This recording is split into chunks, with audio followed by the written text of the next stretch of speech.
Hey y'all, welcome back to rural Southeast Ohio, USA. Thanks for joining me in the meat bird production barn at Twin Oaks Farm. And we appreciate you being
them to a processor who professionally slaughters, processes, and packs them into a custom order for us. Our processor is a USDA inspected processor. We do enjoy our own poultry. We also have a goal of at least small profitability from raising them. So that's why we opt for a USDA inspected processor. It, frees us up as far as sales across state lines if we want, or just in general, the ease of selling the meat. So that's why we do that. You can learn to process them yourselves. We have processed them ourselves. That dramatically cuts the overhead production costs of raising the birds. So that's the most economical way to go.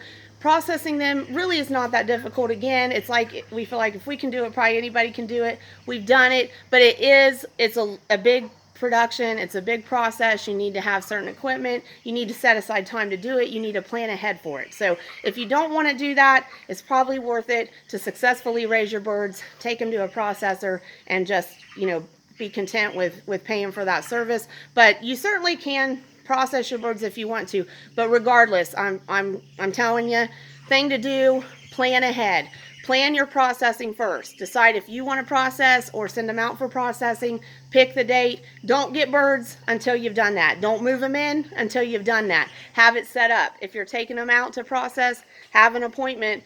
Have it set. Have the appointment set to process them. Don't bring your birds in the barn until you do that. And if you're processing them, put it on your calendar. Don't let anything else happen that day. Do it when you plan to do it. That's usually best. So, as you learn about raising birds, you can adjust.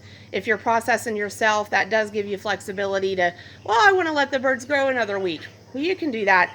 When you have an appointment with a processor, you generally can't do that. You got to make sure you can finish those birds in the time you allotted and have them ready to go to the processor. So enough of that. Let's look at the birds. And I do want to get to show you today. Again, we've talked probably a lot about how intrinsic light and temperature are to the success of raising birds, because that's a major part of the conditions where your birds are living. What's the lighting like and what's the temperature like? Coupled with that, they have really strong preferences, more like specific needs for especially temperature, and they are very responsive and reactive to light. So those two things make a really intrinsic combination that impacts the growing conditions for your birds and will affect whether there's success or failure. So we need to take those into consideration. So in this video, we get to show you a little bit of an opposite of something we showed you in Broilers Day 30. So that's the main thing I'm trying to accomplish in this video. Thanks for joining me. Please subscribe if you haven't. Thumbs up if you like it, thumbs down if you don't, and put your feedback in the comments. We appreciate you being here. So looking at this pen of growing meat chickens, I believe I've said day 32. So for all purposes, we can round that off to a month old. That's fine. There are 299 birds in here. We started with 305 on August 23rd, and it is September 23rd. And first day of fall. Happy fall, y'all. So actually right here where we're letting the camera look right now, when we get to late afternoon in the day and we have the carriage doors of the building that are to the left of the camera, when we have those open late in the day, we get a lot of strong sunlight in here. So on Broilers Day 30, we were showing you how at that time the conditions were warm. It was about 80 degrees, so that's about 10 degrees warmer than meat chickens really want their environment to be. And we had all this strong sunlight coming in here, so it basically created like a no birds land right here in this area where I'm scanning the camera right now. The birds did not want to be there at all. They were avoiding it. They would not go into that area because with the already high heat and the strong sun, it made the ambient temperature there too warm for them. They didn't want to be there. So that's one way that light and temperature work in tandem and affect conditions in your building. So what if where the birds live, it's 80 degrees and sun is hitting the whole thing and they can't get away from it? They're going to be too hot. They're not going to want to eat. Even though they're going to lay there and become dehydrated, they're not going to want to move, so they're not going to get up and go to water. So we can easily see how those would be bad conditions, right? Okay. Conversely, if the area is too cold and you can't warm it up some way, they're also going to decline moving, decline going to food, decline going to water. They're going to huddle up together if they're too cold.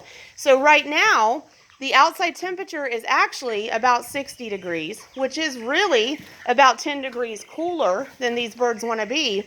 And so over here, we're going to have to be a little patient with the camera. My camera gets on the struggle bus when we talk about a lot of contrast in lighting. But we're like mid-morning, first day of fall, rural Southeast Ohio, USA. And so we get a lot of strong sunlight on the east side of our building in the mornings. So with it being 60 degrees out right now, and we've opened up a little bit of the east side of the building, that lets a lot of strong light stream in right there. And look, it's not a no man's land. In fact, it's covered with meat chickens.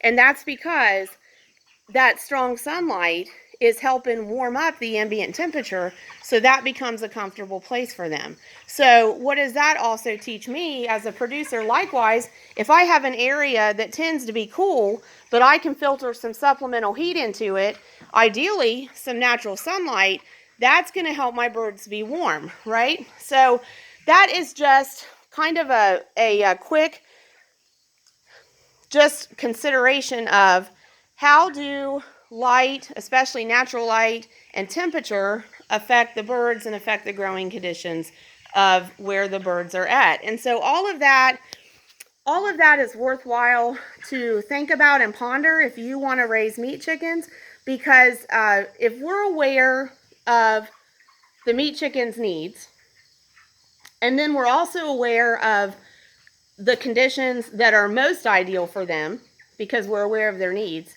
and then if we analyze where we want to raise them, whether that's in a building or in a chicken tractor or some combination thereof, which is probably going to have to be some combination thereof because we've talked about chickens regulating their own body temperature previously, and when they're hatchlings in the first 2 or 3 weeks, they really can't regulate their body temperature well. They need some help. So they're not going to be outside then. So it's going to be some combination thereof, even if you put them out in a chicken tractor later. But if you're aware of their needs and the ideal conditions and the micro conditions where you want to raise them, and you brainstorm and find the solutions to solve the problems that come up and make adjustments to make sure that they have the right conditions, then you're going to be able to successfully raise meat chickens.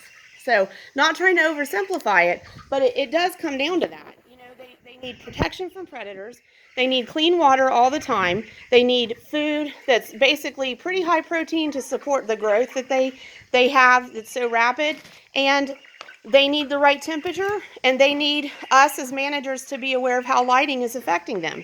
And if we get all that put together, we can produce poultry.